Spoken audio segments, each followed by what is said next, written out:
na íntegra e agora nós vamos falar um pouquinho sobre o nosso mais, do coraçãozinho aqui, que é o córtex.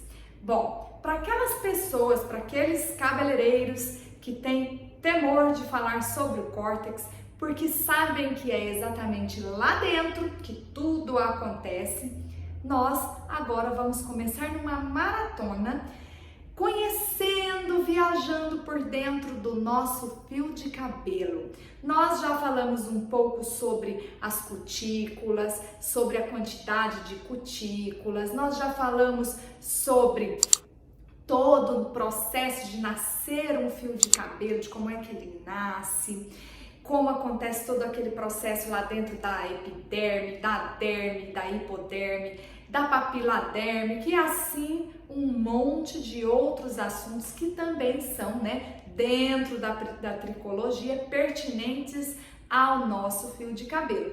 E agora nós vamos falar um pouquinho sobre o córtex.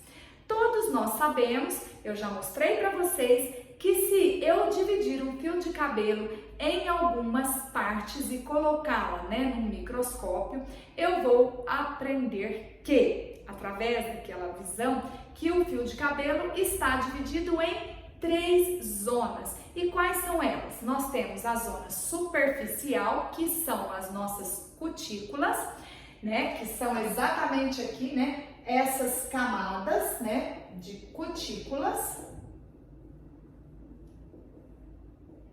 E depois, aqui dentro, nós chegamos no interior do nosso fio de cabelo, que é o nosso córtex. Mas também nós temos aqui a presença de alguém, aqui chamado cimento intercelular, tá? Esse cimento intercelular nós também iremos falar, mas antes disso, nós iremos abordar agora apenas o córtex. E por que razão, Renata?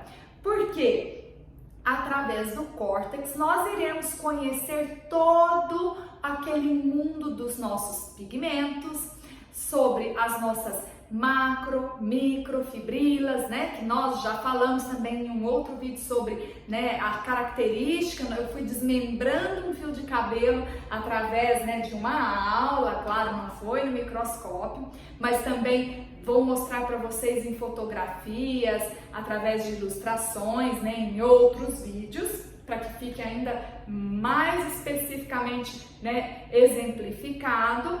E dessa forma você, cabeleireiro, irá entender melhor como acontece todo aquele procedimento químico que você faz, toda aquela coloração, todo aquele tonalizante, de que forma ele atua dentro do nosso fio de cabelo, lá no nosso coraçãozinho, que é o córtex, ok?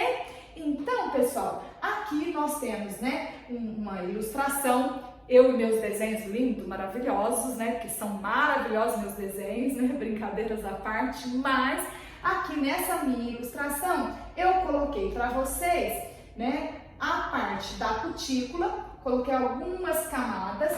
Aqui vamos deixar como se fosse o fundo mesmo da lousa, para ser o cimento intercelular, que nós já sabemos que esse cimento intercelular é responsável pela coesão não só, das cutículas aqui do lado de fora, mas também dentro do córtex ele está responsável pela coesão dos feixes de fibra, das macrofibrilas, que são aqui no caso da minha ilustração, olha, essas bolhas azuis maiores, as quais eu coloquei aqui. Então elas são as macrofibrilas,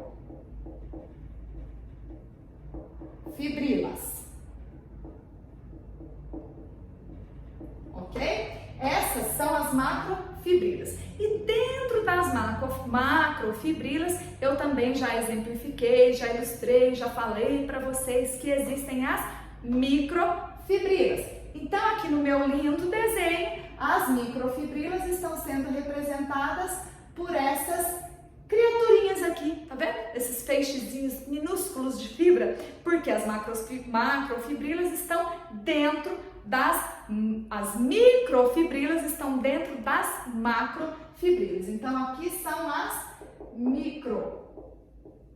vou pôr um tracinho, fibrilas, porque não cabe ali, tá? Microfibrilas.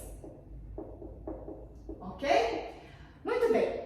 Agora, vocês vão ver aqui que eu também coloquei nessa ilustração um pouquinho mais. Eu coloquei os nossos pigmentos. Renata, e por que você colocou esses pigmentos aí? Para que vocês pudessem visualizar, tá? Como andam, né, agrupadinhos os nossos pigmentos granulosos dentro do nosso córtex. Então, eu vou até mudar a cor da minha caneta. Acho que vou fazer de verdinho, tá, pessoal? Porque assim fica um pouquinho diferente da forma que tá aqui das macrofibrilas. Então, se eu circular aqui, olha, vocês vão ter possibilidade de visualizar que ali eu tenho as cores azul e vermelho, que são pertencentes a quem? Aos pigmentos granulosos. E vocês vão ver que eles estão agrupadinhos, estão todo mundo juntinho, eles gostam de andar grudado, tá? E aqui vocês vão ver que eu coloquei, olha, tô circulando em verde também, os amarelinhos ou aquele amarelo levemente alaranjado, que são os pigmentos difusos, e vocês vão poder observar não só na minha ilustração, mas eu também vou mostrar depois para vocês uma fotografia para que vocês possam visualizar de uma maneira como se fosse uma visão microscópica de um fio de cabelo verídico, tá? A presença de pigmentos difusos. Eles andam mais espalhados, não gostam muito dessa coisa de ficar andando de turminha, não, tá? Agora, você tá falando tudo isso só para falar dos pigmentos? Não, também sobre os pigmentos, porque a nós, coloristas, isso nos interessa demais. No entanto, eu tô falando mais sobre a característica, né? Sobre a anatomia do córtex. Por quê? O córtex, ele é considerado o coração do nosso cabelo, tá? Do nosso fio de cabelo. E como é que o córtex foi desenvolvido? Como é que ele foi criado? Em outro vídeo você já viu, com certeza, aqui no Beleza na Íntegra, que eu expliquei sobre, né, a papila dérmica, sobre o folículo piloso, sobre os queratinócitos, sobre os melanócitos, que vão dar origem à cor dos nossos pigmentos, mas eu também falei sobre a formação e a mutação celular das células de queratina dos melanócitos, produzidas pelos melanócitos. E o que é que acontece? Lá dentro, né, lá do nosso folículo piloso, quando a nossa papila dérmica mandou o comando e mandou brasa, vamos lá, o queratinócitos, vamos trabalhar, vamos produzir células de queratina. E lá naquela determinada linha de Albert, que foi na parte inferior do folículo piloso, o que aconteceu? Essas células começaram a se multiplicar, a se dividir e perderam núcleos, se tornaram alongadas e achatadas. Quando aconteceu isso, aconteceu o quê? A criação dos feixes de fibra das macrofibrilas e das microfibrilas. E dentro das protofibrilas, e dentro das protofibrilas, as cadeias helicoidais de queratina e depois os átomos, né? E assim vamos desmembrando cada vez mais. Muito bem. Aí, né? O que aconteceu? O fio de cabelo está aqui. E o que eu tenho para mostrar para vocês? Essa produção de queratina, desses feixes de fibra lá do córtex, vão garantir, né, através do córtex, do esqueleto de toda essa haste capilar, nós teremos, sabe o quê? A solidez da nossa fibra capilar, nós teremos maior elasticidade da nossa fibra capilar e nós teremos maior permeabilidade e também a maior absorção de água. Em se tratando de solidez, nós podemos dizer que o nosso fio de cabelo, ele se torna rígido, ele consegue até suportar um peso muitas vezes maior do que o próprio peso dele mesmo, tá? Isso também é em função da grande quantidade de enxofre que está presente dentro do córtex. Então é por isso que nós temos essa solidez, essa elasticidade e essa alta permeabilidade, tá? Que também já expliquei, já falei em outros vídeos, tá? Um fato que é bastante curioso, tá? Que eu posso estar falando para vocês com relação a essa absorção de água, tá? É que o nosso fio de cabelo, ele possui uma grande quantidade de água. No entanto, ele também pode reter ou expelir essa quantidade de água. Sabe aquela sua cliente que passa piastra, chapinha, prancha, sabe, né? Vamos dar vários nomes a ela, mas todo mundo sabe, eu tenho uma em casa. E ela chega no salão com o cabelo estorricado, sabe? É aquela mesmo. Sabe o que acontece? É a fonte de calor excessiva que faz com que ele perca a capacidade dessa absorção de água. E ele começa a não ter a capacidade de reter esse líquido tão essencial para ele lá dentro do córtex. Enfim, nós temos sim uma grande quantidade de informações a falar sobre o córtex e isso aqui é só o começo. Segura aí que eu vou falar ainda muito mais agora sobre o córtex, ok? Estão preparados? Quer levantar e ir lá tomar uma aguinha? Então vamos lá, estou esperando, porque agora eu vou mandar pronta.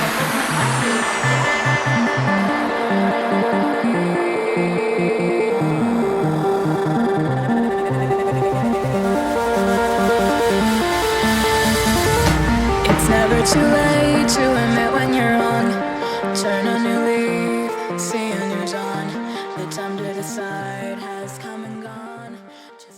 Em outros vídeos eu já falei para vocês sobre a estrutura capilar, sobre a parte externa, né, que seria ali a superfície capilar, onde nós encontramos as nossas cutículas, as camadas de cutícula. Já falei para vocês sobre o nosso cimento intercelular, que garante toda a coesão não só da cutícula, mas também dos feixes de fibra, né, dentro do nosso fio de cabelo, das nossas macrofibrilas, que são essas aqui, tá? As macrofibrilas, as nossas microfibrilas, que são essas roxinhas, e as nossas protofibrilas e suas cadeias helicoidais de queratina, que é exatamente lá que eu vou falar para vocês agora.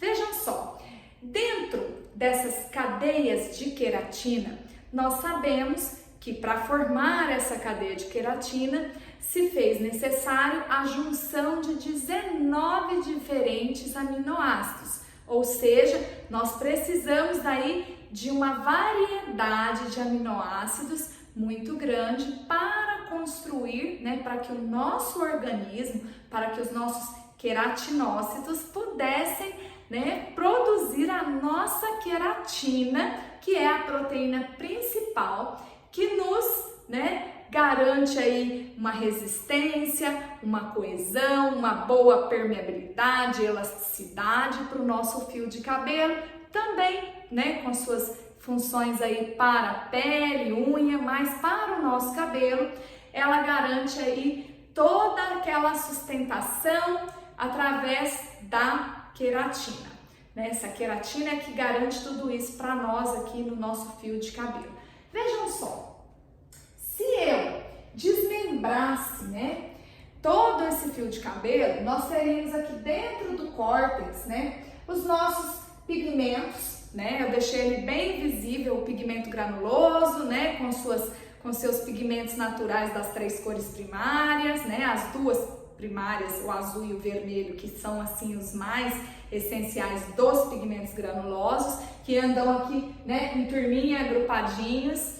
E coloquei também aqui, né, os pigmentos difusos, que são mais esparsos, mais separadinhos, menores e mais claros, né, em tons de um amarelo alaranjado, um amarelo claro, mas eles andam bem espalhados.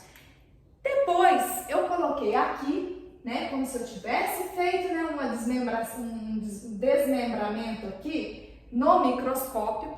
Então eu coloquei Em laranja nós temos as macrofibrilas e desmembrei mais ainda, coloquei aqui em roxinho as microfibrilas.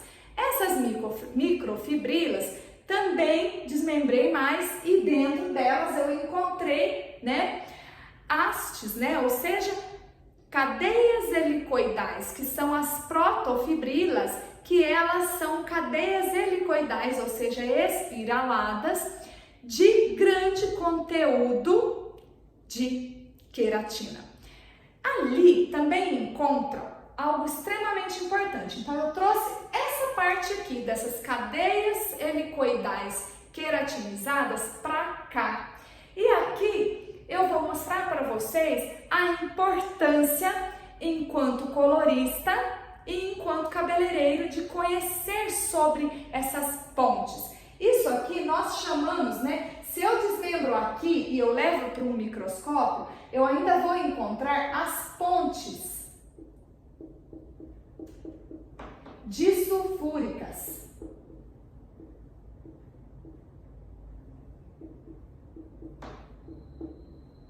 Ou pontes de sulfeto, ok?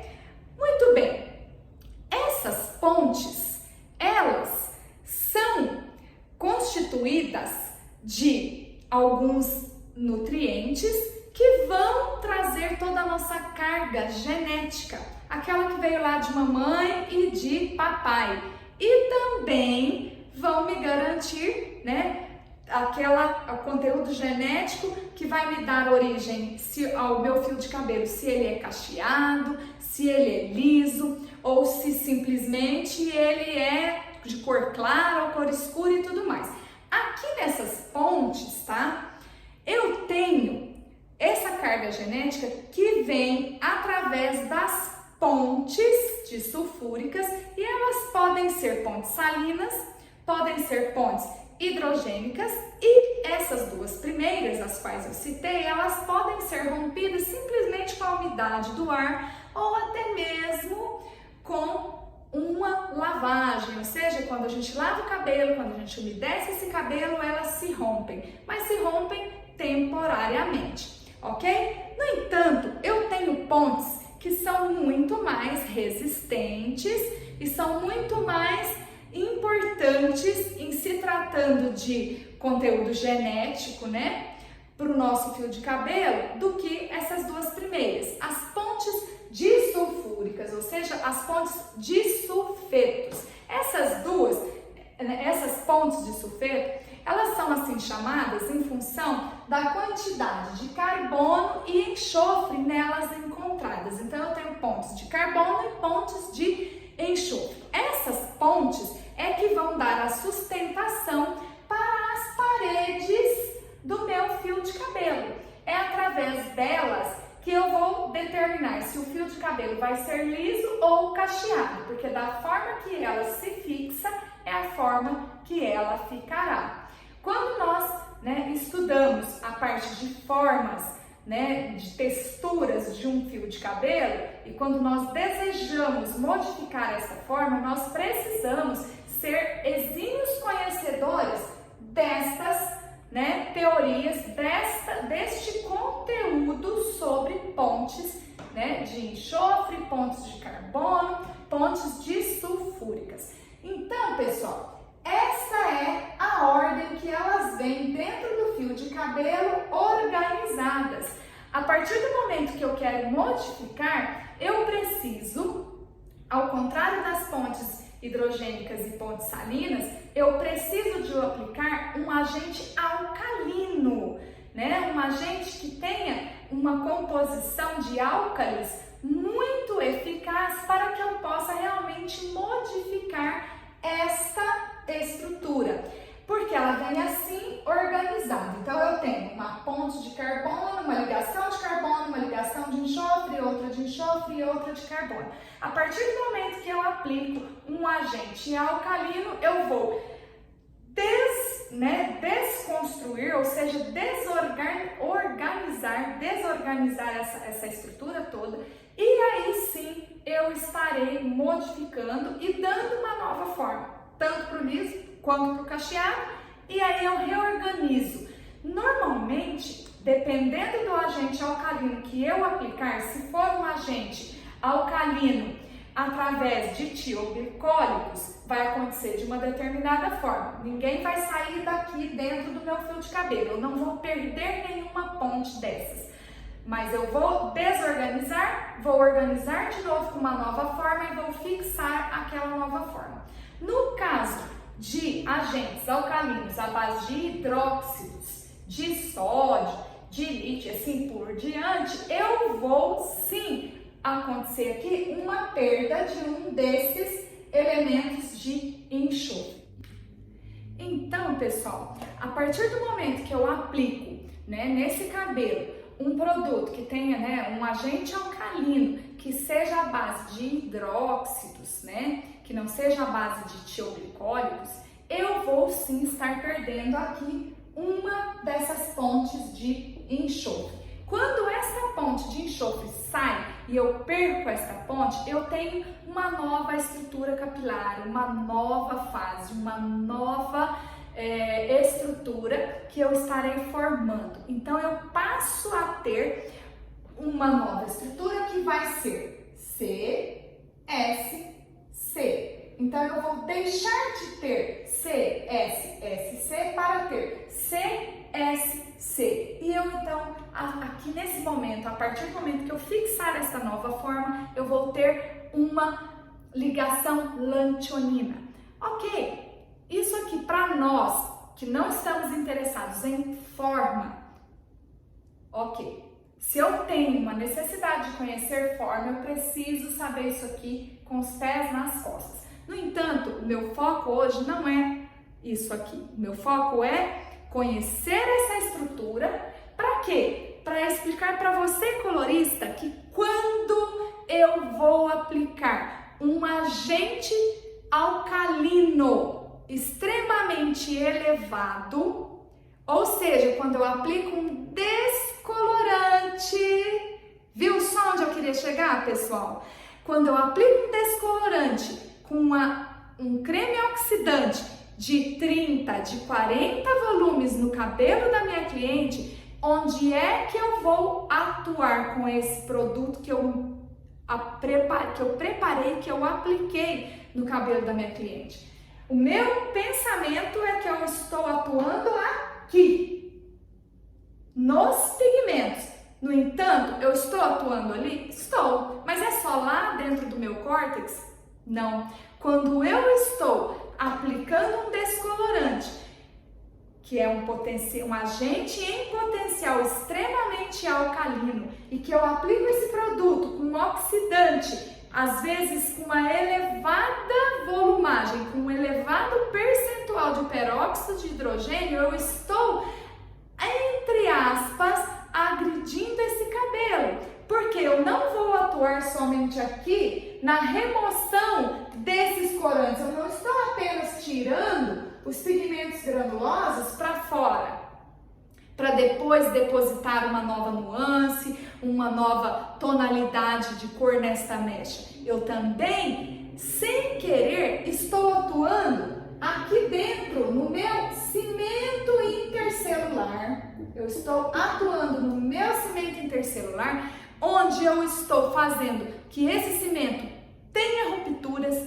que ele perca nutrientes, que ele fica cheio de erosão. E isso vai fragilizar, enfraquecer quem? A minha fibra capilar. Porque é através do meu cimento intercelular que eu faço a coesão dos feixes de fibra, das macrofibrilas, das microfibrilas, das protofibrilas, dessas cadeias de queratina. E eu ainda vou chegar mais profundamente, porque eu também vou entrar aqui dentro dessas cadeias helicoidais de queratina, porque o descolorante é, todos nós já sabemos, um grande agente alcalino. E quando eu venho com uma ação implacável de oxigênio, de oxidante, com todos os seus persulfatos, e tudo mais, com aquela carga de oxigênio de 40 volumes, ou seja, de 12% de um creme oxidante, eu estarei sim agredindo quem? Toda essa fibra capilar, todo esse complexo, todo esse sistema, né, tricológico, todo esse sistema do nosso fio de cabelo. E eu estarei provavelmente tirando, sem querer, algumas dessas pontes de enxofre. E é por isso que às vezes o cabelo daquela sua cliente que é cacheado, que é ondulado, vai perder toda aquela configuração do cacho do cachinho, né? Do cacho que ela tem, ou de todo aquele ondulado, toda aquela configuração de cacho que ela tem em função do descolorante. Renata, tem como reverter esse processo? Olha, existem tratamentos que vão colaborar para uma nova reestruturação capilar, que vão colaborar para uma reconstrução de massa lipídica, de massa cimentícia, do cimento intercelular, né? No entanto, isso se faz de forma temporária, porque é como se fosse uma pista de asfalto onde carros, caminhões, todos os veículos vão passando por cima, aí vem a ação da chuva, vem a ação do sol e vão criando crateras. E a partir do momento que se cria crateras, vai vir, né, o pessoal da pavimentação urbana e vai fazer tudo novamente, recapeamento daquela pista, daquele asfalto, e vai sim fazer de forma temporária com que seja uma superfície plana, bonitinha, coesa novamente. No entanto, a gente sabe que com o passar do tempo, através de lavagens, através de novos procedimentos químicos, através da ação dos radicais livres, tudo isso volta a reaparecer. Todas essas crateras ressurgem. E aí, é exatamente aí onde eu costumo orientar a você colorista, a você cabeleireiro. Existe mesmo a necessidade de eu utilizar o oxidante com uma alta volumagem para eu conseguir chegar naquela determinada altura de tom que o meu cliente está pedindo? Fato 1. Fato 2.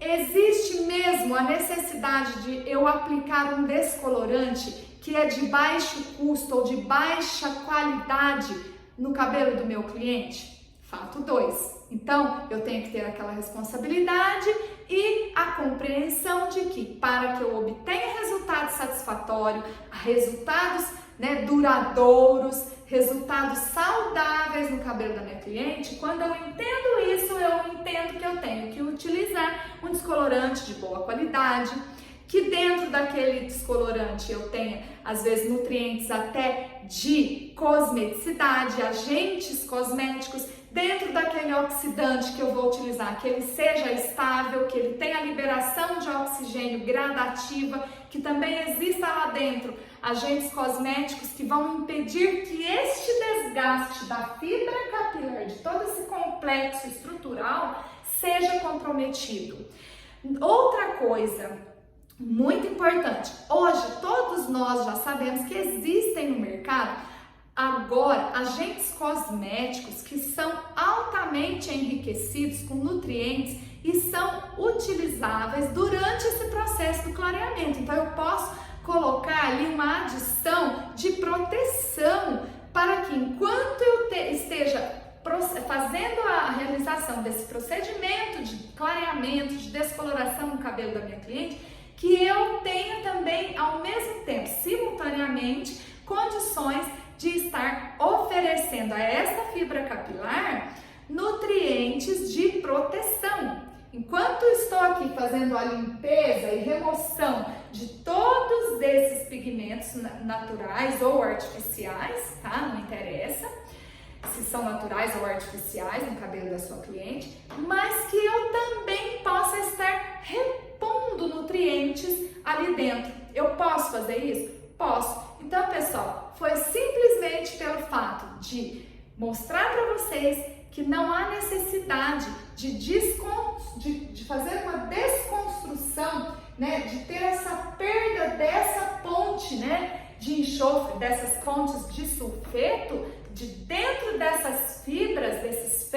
né, dessas cadeias helicoidais de queratina com descolorantes. Acontece? Acontece.